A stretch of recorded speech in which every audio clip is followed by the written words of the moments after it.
Hello दोस्तों, नमस्कार, प्रणाम। हम दोनों भाई के चैनल में आप लोगों को स्वागत है। वो वादा पूरा कर सकते हैं राजा राम जी। शिवानंद मौर्य जी, बताइए कुछ इसके बारे में। नमस्कार, प्रणाम, हर हर महादेव।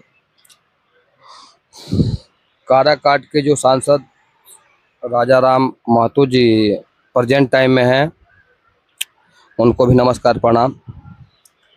काराकाट जनता से मेरा यही आग्रह है कि राजा राम महतो जी तो अपना सांसद बन चुके हैं, उनसे अच्छे ढंग से आप लोग काम करवाइए, जो भी विकास के हो। और ये भी सुनने में आ रहा है कि जितना उनको जीतने का माहौल था, कि हल्ला हो रहा था कि पवन सिंह जीत जाए, उससे कई गुना ज़्यादा उनको हारने का भी हल्ला हो रहा है कि पवन सिंह जी हार गए हैं, पवन सिंह जी हार गए हैं। इसके विषय में आप क्या बोलना चाहते हैं आप? देखिए, अच्छे काम पे लोग बहुत कम ध्यान देते हैं, बुरे काम पर लोग ज़्यादा ध्यान देते हैं। वही देशभक्ति गाना गाइए, कोई नहीं सुनेगा। अभी लहंगा चुंदरी चोली वाला गाना गाइए, पूरा वर्ल्ड सुनेगा। इसमें क्या है, पवन सिंह जो अभी जीतने वाले थे उस टाइम में उतना चुनाव के माहौल में उतना कोई नहीं प्रशंसा कर रहा है, लेकिन जब पवन सिंह जी जो हार गए हैं, उसके लिए हर एक लड़के से बच्चे तक जुबान पे यही है कि पवन सिंह हार गया, पवन सिंह हार गया और राजा राम महतो जी जीत गया। तो इस पर मैं यही कहना चाहूँगा कि जो भी अपना प्रत्याशी जो है संसदीय, उनसे काराकाट के जनता से मेरा आग्रह है कि आप लोग उनसे काम करवाइए और दिल से काम करवाइए।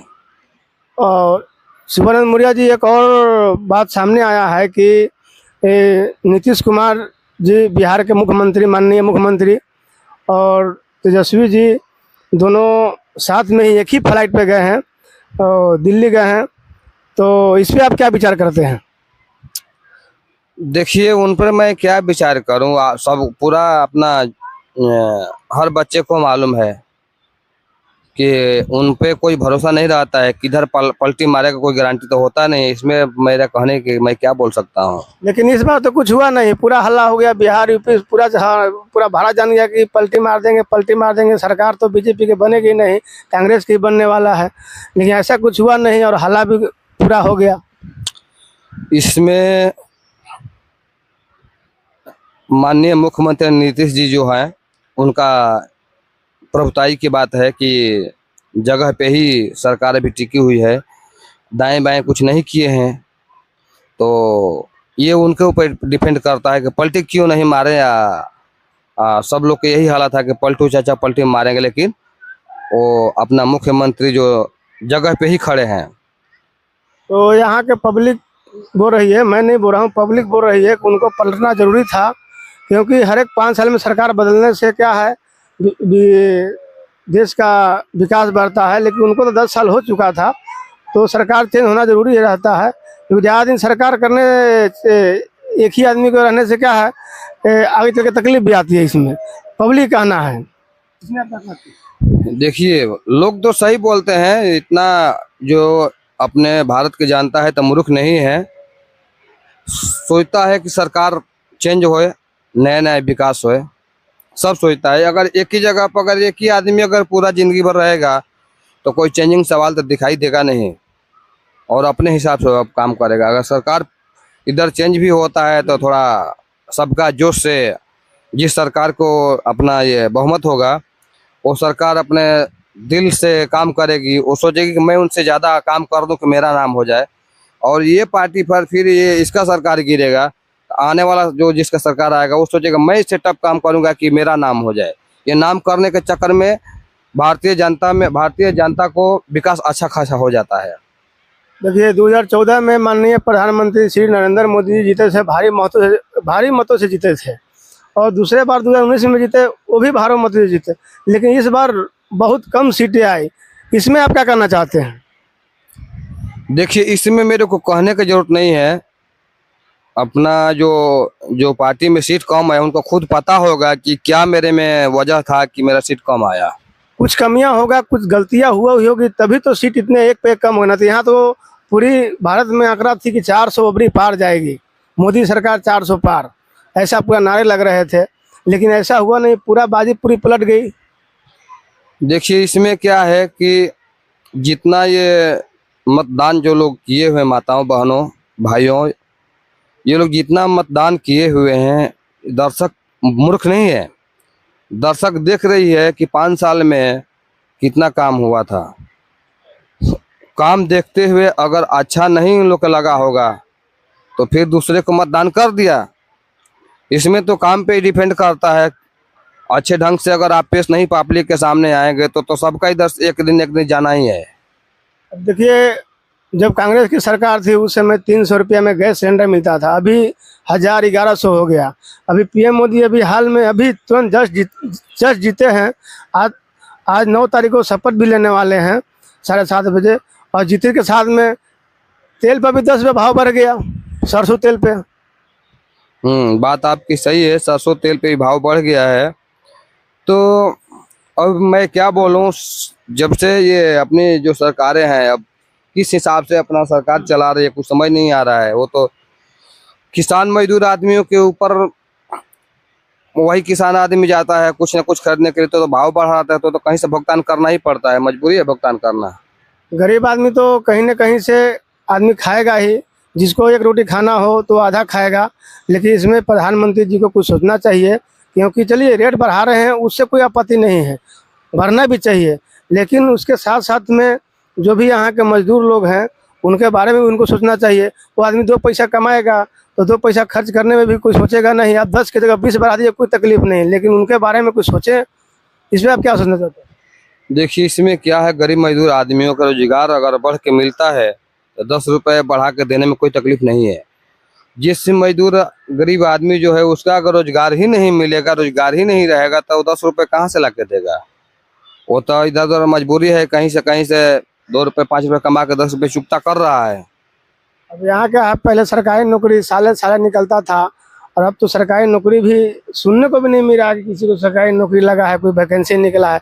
ये कुछ समझ में नहीं आ रहा हमको, ये अभी क्या कर रहे हैं वो। अब ये नौकरी के विषय में तो अपनी भारत सरकार समझे क्या करे क्या नहीं करेंगी।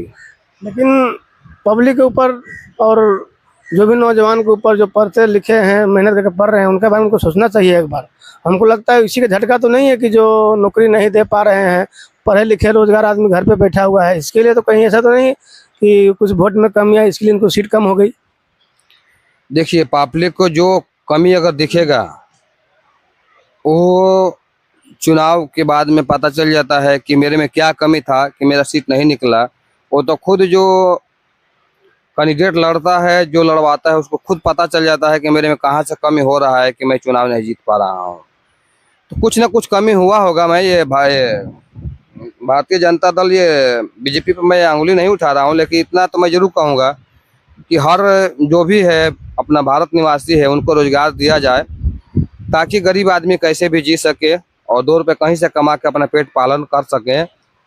और महंगाई के हिसाब से जो 5 रुपये 2 रुपये 10 रुपये जो महंगाई बढ़ रहा है उसको पूर्ति कर सकें।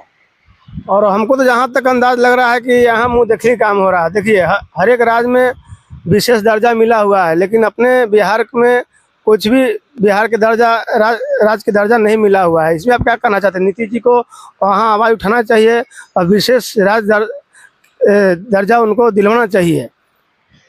देखिए, अपने बिहार जो है तो कि बिहार के विषय में बिहार सरकार को समझना चाहिए कि मेरा किस हिसाब से विकास होना चाहिए, हमारे बिहार में क्या कमी है, हमको किस हिसाब से मैं करूं काम कि मेरे को बिहार के लोग एक बार में मेरे को हाथ पर ले करके घूमे। ये तो अपने बिहार सरकार के भी हिसाब से जो भी है वो लोग देख सकते हैं, कर सकते हैं। तो एक बार आखिरी बात है मौर्य जी कि एक बार आप मोदी जी की सरकार से और नीतीश सरकार के कुछ बोलिए कि विशेष दर्जा के बारे में, उनको एक बार बोलिए, शायद हमारी आवाज़ सुन रहे हूँ। देखिए, माननीय नरेंद्र मोदी जी से मेरा यही आग्रह है, जैसे हर राज्य में आप विकास के रूप में दिखते हैं, वैसे हमारे बिहार में भी ऐसा कुछ कीजिए कि लोग समझ में आए कि नहीं, हमारे प्रधानमंत्री हमारे बिहार के लिए कुछ अलग नज़र से देख रहे हैं। अलग नज़र से और अच्छा काम करेंगे तो फिर तो नरेंद्र मोदी जिंदाबाद है। ये है बात। देखिए, मुंहदेखली का मतलब बात यह है कि हमको जहाँ तक समझ में आ रहा, पब्लिक बोल रही है कि जैसे 10 साल पहले यूपी की क्या दशा थी, इतना दशा वहाँ खराब थी, लेकिन वही योगी जी आए। लेकिन मोदी जी का उसमें भी देन है कि आज पूरा यूपी चमक गया है और वहाँ भोजपुरी इंडस्ट्री बन चुका है और इतनी चमक रहा है कि उसके सामने मुंबई फेल है। तो सब मोदी जी का खेला है, मोदी जी ही कर रहे हैं। तो उनको ऐसा बिहार में भी करना चाहिए। बिहार में भी करेंगे तो ऐसा नहीं है कि पब्लिक को दिखाई नहीं देगा, पब्लिक को भी दिखाई देगा। तो इसके बारे में आप क्या कहना चाहते हैं? देखिए, जो जो अच्छा करता है वो भी दिखता है, बुरा करता है वो भी दिखता है। पब्लिक इतना मूर्ख थोड़ी ना है। मत दान आपको दे रहा है तो उसको कुछ है ना कि किस हिसाब से जो मतदान मैं कर रहा हूँ और हम लोगों को लोग किस हिसाब से देख रहे हैं। अपना जो ये नरेंद्र मोदी जी हैं, इनसे मेरा एक ही आग्रह है कि गरीब मजदूर को जो रोजी रोटी है, रोजगार आप दीजिए और विकास कीजिए। माननीय नरेंद्र मोदी जी साहब से यही अनुरोध है कि हमारे बिहार में भी विशेष दर्जा दिया जाए और गरीब मजदूरों को रोजगार दिया जाए, नौजवान